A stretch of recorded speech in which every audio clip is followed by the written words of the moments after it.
Hi, I'm Angus Kress Gillespie, your host for East Brunswick Television. I'm here today with Professor Jimmy Sweet of the American Studies Department at Rutgers University. Before joining the faculty at Rutgers, Sweet had an appointment as a postdoctoral fellow at Yale University. He received his BA from the University of Tennessee, his MA from Montana State University, and his PhD from the University of Minnesota, all in history. His current research focuses on the legal and racial implications in the lives of Native Americans of mixed ancestry. Today, it's my pleasure to welcome Professor Jimmy Sweet to our studio.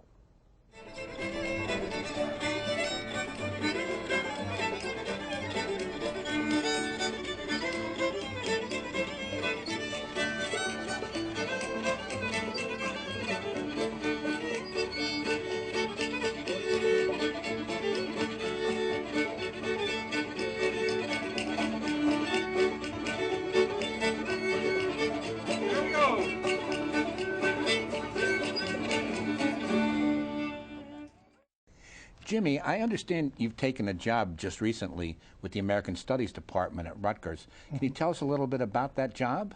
Yeah, I do specialize in Native American Studies. That's my job, is to teach Native American Studies, along with other kind of American Studies courses. But I've really been tasked with helping in some way to improve the presence of Native American Studies at Rutgers, not just in the American Studies Department, but at the university as a whole. And also I'm kind of tasked with helping connect the university with Native American communities in the region and hopefully find ways to improve Native American enrollment and increase Native American enrollment at Rutgers. And tell us a little bit, how did you happen to choose this profession? In a very roundabout way. I didn't start college until I was 27. Wow. And and I started as an architecture major. My idea was I was going to become an architect, and within the first year or so, I kind of realized that wasn't for me, and I decided to go into history. I'd had a few history classes that were really kind of influential and I found really interesting, and I realized, you know what, I can make a career out of this, and so that's what I went into, and yeah. And how does the position at Rutgers fit in with your career goals?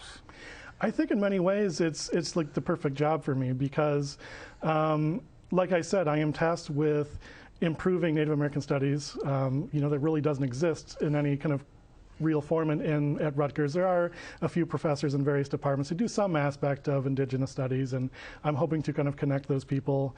But at the same time, through my research and teaching, I'm hoping to really just kind of improve the students' kind of like understanding of Native Americans. It just doesn't seem to be right now in a place it should be.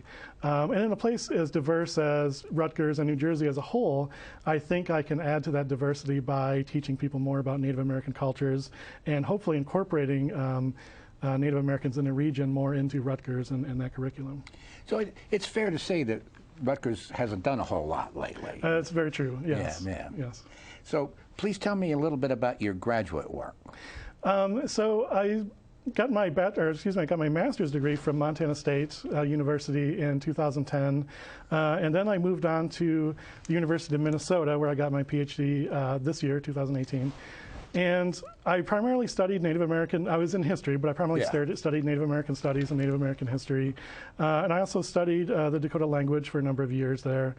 But part of my graduate studies, I was able to work with an academic journal. I was the managing editor of a journal called NAIS, the Journal of the Native American and Indigenous Studies Association. So I was really kind of in the ground floor of being involved in this vibrant community of people in Native American studies and Indigenous studies more broadly. And my dissertation was, I focused on the Dakota people. That's my heritage. We'll probably talk about that shortly. But I looked at the historical background of Native Americans of mixed ancestry, of mixed Native American and non-Native American ancestry, and a look at the ways that race and law played a part in that. So, for instance, some Native Americans of mixed ancestry were able to acquire citizenship in the 19th century, were able to serve in public office, or acquired land or money through treaty provisions specifically for them. And so that's the kind of work I've been doing so far. So you just mentioned your Lakota affiliation? Yes, I am Lakota and Dakota. Yeah. So my family comes from the Rosebud Reservation in South Dakota. We're from the Sichachu Band of Lakota there. And then another branch of my family comes from the Santee Reservation in Nebraska, which is the Bede-Wakantuan Band of Dakota there. But myself, I grew up in Michigan. I grew up away from the reservation, but that's where my family comes from. But you're still in touch with the family back at the... Oh, definitely, yeah. And how do you incorporate your own family history into your research agenda? Yeah, for me, and part of the reason I got into history was from my own interest in my own kind of studying my family history, something I did for years before entering college, and I found that a way as an entrance into studying this. And so I'm able to tell my own family stories within my work. And so, for instance, I talk about my great-great-great-grandparents and their children and their experiences over about 50 years and how it relates to the broader history that I'm discussing here. And it's something that's increasing in importance in Native American studies. More scholars are including more about themselves and more about their family histories, because it's really in keeping with Native American culture to tell stories about their family and their family histories, incorporate that in broader kind of tribal histories. But I think, just academically speaking, family history is a hugely important and overlooked methodology, because there are just so many academic questions that can only be answered by looking at a very small scale level and understand things that way.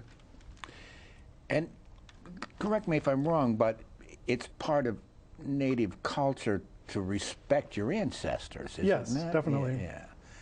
It's something that's sometimes overlooked in the broader American culture. Yeah. For instance, when Native Americans meet each other, and they're from the same tribe, it's not uncommon for some of the first questions that get asked are, who are you related to? Who are your grandparents? That kind of thing, to try to find that family connection. And kinship more broadly is something that was and is still very important in Native American cultures and that's kind of how we measure belonging in many ways too, is like if you can say somebody's a relative, a distant cousin or something, that's a way to draw those connections. It establishes a bond, a connection. Definitely. Definitely. So how does one go about learning about Native American customs? That's a really good question, and the answer is the best place to do that is from Native Americans themselves. But the reality is that there's a lot of mistrust in Native American communities from outsiders, and for good reason. It could be, the outsider could be patronizing. Could be patronizing, or it could be kind of like abusing, the customs that they do learn. Or, sometimes, outsiders just kind of feel entitled to learn these things. And I think the best way to start is to find kind of public venues like public powwows or other public events put on by tribal members. Another idea is if you live in an area where there's a tribe that has a tribal museum, as some do and some don't, but that's a good place to go to and start. And I think, though, as I said, it's the best place to learn that is from Native Americans themselves, and these are places you can go to and maybe build relationships over time. If you're expecting a stranger to tell you everything they know, right up front, that's not going to happen. But the reality is, get to know people, make those connections, and then ask. And if that answer is no, respect those wishes. Yeah. And why is Native American studies an important field at all? In the university setting? Right.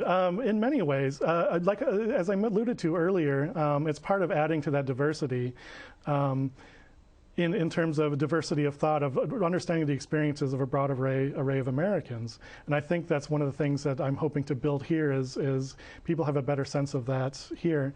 But more importantly, Native American studies isn't just about learning about Native Americans. It's also about fighting for Native American rights. So a lot of people in the field also talk about Native tribal sovereignty and fight for that. And a lot of times the work we do is also in keeping with the needs of Native American communities and fighting for their rights, their tribal sovereignty, and that kind of thing. So following up on that, would you describe yourself as an activist? I like to think of myself as an activist, but really there's people on the ground that do much more than I do. I like to contribute that in my own way, but for me it's more of kind of like through my writing and through my teaching rather than those people who are doing the real work, out there on the streets who are, doing those kind of things, whatever it might be. But I like to think of myself as that, but I don't really I kind of flatter myself by saying it. But, yeah. And in your graduate work, did you have to overcome any obstacles in your path to get to where you're at? Well, part of it is, as I said, I started, college at 27, and so I didn't start grad school till 31. So I was coming at it from, much older than most people. I had 2 children, that I was raising. And, I come from a fairly poor background, and so I'm the only one in my family to go to college. My parents graduated high school, but that was it. And I have 4 older brothers, and I'm the only one to graduate high school, let alone go to college. And so coming from a whole new world that, I was never really expected to go to college, let alone graduate school. And so I had to overcome those kind of things to get here. A moment ago you said you were interested in the 19th century mixed race and their rights and difficulties. Are there any other projects you're currently working on? Yeah, so along with that, I'm working on a project looking at Native American land dispossession. And we usually think of that in ways from the federal government in terms of treaties or congressional acts and that kind of thing. But I'm looking more closely at the role of state and territorial governments in the 19th century to look at how they were also included in dispossessing Native Americans of their lands in very different ways and through different legal processes. But it's something I hope to illuminate to just really demonstrate that this wasn't just the role of the federal government, and states and territories and their governments were involved in this as well. And how does this research affect people's lives, if at all? If at all. I mean, again, going back to flattering myself, I mean, of course we like to think as academics that the work we do, changes lives or changes people's lives in some way.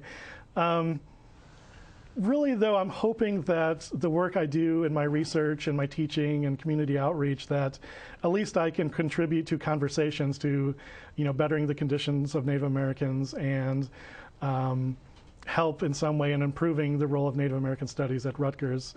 I mean, I would like to, like I say, I would like to think my teaching changes lives as we all would, but we'll see if that happens. But I mean, I do feel like I'm contributing in some ways. But yeah, there are real problems. Definitely. Poverty, alcoholism, unemployment, voter deprivation. Yes. And those are things, of course, those are things that have been a huge problem for Native Americans for years, and many other populations in the United States as well. Yeah. Like just recently, these things aren't something that are in the past. Just recently we had voter rights denied of Native Americans in North Dakota. Most recently, about that with... if you didn't have a street address, you couldn't vote. Right. Yeah. But the problem was that they're often not assigned street addresses just because the way the post office and stuff works on reservations. They're often don't even have street names, let alone, assigned numbers, and they would pick up mail or things like that from the post office, and so they had to figure that out very quickly and how to navigate that to make sure that they didn't have their vote stolen from them. It almost sounds like a deliberate theft of the vote. Yes, yeah. I mean, and that's something Native Americans have faced for decades, really. Like I mentioned earlier in my research in the 19th century, the mid-19th century, this was kind of a time when some groups of Native Americans were able to vote and even hold public office. There was a few that served in state and territorial legislatures in the middle of the 19th century. But for the most part, most Native Americans didn't secure U.S. citizenship until 1924 with Indian Citizenship Act. But even then, there were a series of laws not that different from Jim Crow laws for African Americans that kept them from voting. And it was really until the 1960s and 1970s in many states where most Native Americans were able to vote and able to have their vote count. But still, there are voter issues today, like in North Dakota and other, particularly rural reservations, where their polling places might be 100 miles away, 50 miles away, something like that. And so those are issues, ongoing issues that need to be addressed. And again, from my research, I'm hoping in some way by looking at them historically, but also teaching in the classroom about things that are going on today, that I can help contribute to conversations about that, about what's happened, what's happening now, and what we can do going forward to improve the situation. So Jimmy, what do you like best about your current work? You know, I love my job. I love the fact that I can, you know, teach students, and I'm teaching in a subject that I love. You know, I want to teach about, you know, Native American studies in any way I can. You know, and it includes a lot of different things, a lot of different forms of cultural production. And for instance, right now I'm teaching more of an introduction course, and so I've shown feature films and documentaries, and we've talked a little bit about literature and creation stories, and we've talked about history and law, and I love that I can teach all of those different kind of things. And next semester, for instance, I'm teaching a literature course in Native American autobiography. So I'm very lucky to be able to teach many different aspects of Native American studies.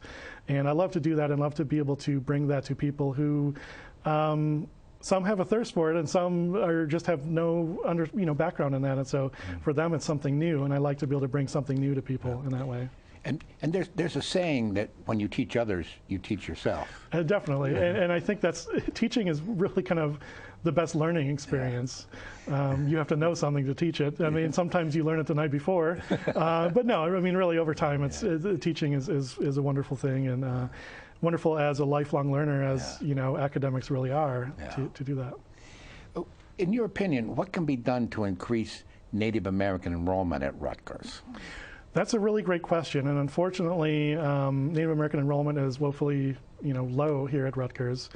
But I think there's a number of things that can be done, and part of that is there needs to be a reason for them to come here. There needs to be, classes and degree programs that they're interested in, and that's one place where I think I can contribute at least to some degree is teaching Native American Studies courses, that there's something for them. And I think one important example is, the last few decades, Native American language revitalization has become such an important topic in Indian country and for Native Americans in general. And I'm, currently working on a course on Native American language revitalization. It'll probably be a couple of years before I have a chance to teach it. But something like that I think is really important, because that's something that speaks to people, something they really want. Like, I don't have the ability to say, teach the language to them, but I have I can give them the tools they need to help preserve and help revitalize their own languages. They can take things they can take back to their communities, things that they can do then. And sort of a two-part question. In the U.S. as a whole, how many tribes are there? And part two, how many tribes in New Jersey? Oh, that's a good question. So there are 573 federally recognized tribes in the United States. That's a lot. That's a lot more than most people would think. Yeah. And in addition to that, there are roughly 70 state-recognized tribes in the United States as well. And there are other groups who are still fighting for federal recognition who lost it for various reasons. But in New Jersey, there are 3 tribes, state-recognized tribes, and they're the Lenni Lenape, or sometimes called the Delaware people. There's the Munsee and the Ramapo people. Huh. And how many American Indians actually live on reservations? That's another good question. And over half of Native Americans actually live in urban areas or off the reservation. So there's still, a large percentage that do live on reservations. And most reservations are often in very kind of rural, isolated areas. But there are a few kind of smaller reservations that are near larger cities and settled areas. But yes, the vast majority of Native Americans do live off reservation in cities and things like that. And that's been a major shift since like World War II, where that's happened, where that numbers kind of flip-flop, where the vast majority lived on reservations. And since World War II, because of various federal programs and people looking for work during the war, that those numbers have kind of changed over the years. And I presume there's more opportunity off the reservation. Sometimes, but opportunity comes with its own problems. For instance, there's the Native American Relocation Program that began after World War II in the 1950s, and this was a program meant to, specifically a federal policy, to bring people from the reservation to cities with that very idea of bringing opportunity. But in many cases, they would get there and housing would be substandard, even worse than what they were living in. And in some cases, the jobs were low paying, maybe high paying from their perspective, but low paying in perspective of the higher cost of living that lived in the cities. And so for many people, that was a good thing. There were opportunities, but for some people, it was worse opportunities. And very often under this program, Native Americans would go back to their reservation because things didn't work out in the city. So it has been a mixed bag, just like most federal Indian policies set up by the federal government to help Native Americans. There's always kind of a mixed bag in that sense. It's like some things help, but some things are damaging in other ways. It was well-intentioned. Well-intentioned, yeah. And that's kind of like what you could say about most federal Indian policies is they're well-intentioned, and sometimes they help people, and quite often they don't, or they do more harm than good sometimes. And historically, why did European settlers enter into treaties with the sovereign Indian nations? Well, in some cases, some treaties were meant to be kind of peace treaties. Like, for instance, after the War of 1812, there were peace treaties between the United States and these tribal governments. But the vast majority of treaties are intended to for Native Americans to cede land to the United States. And quite often, these were treaties that were coerced, or sometimes in some cases, they were taking advantage of Native American poverty. For people who had experienced a lot of non-Indian settlers coming on their lands and killing all the game, and not being able to sustain themselves anymore because of the loss of game, like they would be willing to sell their land to get money in that way to keep living. But for the most part, from the United States perspective, it was to acquire Native American land. And the reason that the tribes agreed was that they were desperate. Yeah, quite often desperate. Sometimes kind of coerced into doing this. Like, it wasn't uncommon for a threat to be looming over these treaty negotiations to say, well, you could take this deal, or people are probably just going to overrun you anyway, and with that, and you'll get nothing. So that was kind of the issue there. It was just really more out of desperation than any real desire to want to enter into a treaty. And today, what does the Bureau of Indian Affairs actually do? So as part of these treaties, usually in these land cession treaties, tribes would reserve a piece of that land for themselves, called a reservation today. And usually these were just a tiny fraction of the lands they lived on previously. And because of that, if your people lives on a huge parcel of land and you need that parcel of land, however many thousands or millions of acres that might be to subsist upon, when you're forcibly kind of put on a much smaller, fraction of that land, you can no longer subsist on that land. There's just not enough game, not enough, land to farm or what have you. And the United States took on the obligation in those treaties to take care of Native Americans after that in terms of health care, and sometimes annuity goods and things like that, education. And so the job of the Bureau of Indian Affairs today is to essentially kind of carry out those obligations that the U.S. still has to Native American people in terms of the things we just said, education and sometimes annuity goods. It could vary widely, but today we have what's called the Indian Health Service, which is a federally run health service on Indian reservations that's very often provides very poor health care, but in some cases better. But that's really, it's just kind of like. Is it not properly funded? It could definitely use more funding, yes. Yeah. And I think those are fights that are just kind of ongoing in Congress every year. As there in Congress, in the different houses, there are these committees on Indian affairs, and trying to get enough money is always something that's been they're fighting for. And how do graduation rates for Native Americans compare with the general population? So generally speaking, in both, say, K through 12 education and college education, Native Americans graduate at a significantly lower rate than other Americans, and there's a number of reasons for that. But I think problems arise when we have these stereotypes in the United States that, by virtue of having Native American ancestry, all Native Americans go to free college, and that's like not really true. I mean, there are some cases of scholarships set up for Native Americans, just as there's scholarships for other ethnic groups. Like I know of like a Norwegian American scholarship. There's African American scholarships. Sure. And so that's really what exists. And there are a few states that do offer free tuition for Native Americans within their states, but for the most part, Native Americans have actually less opportunity to go to college than many others, just because of issues with K through 12 education on reservation communities.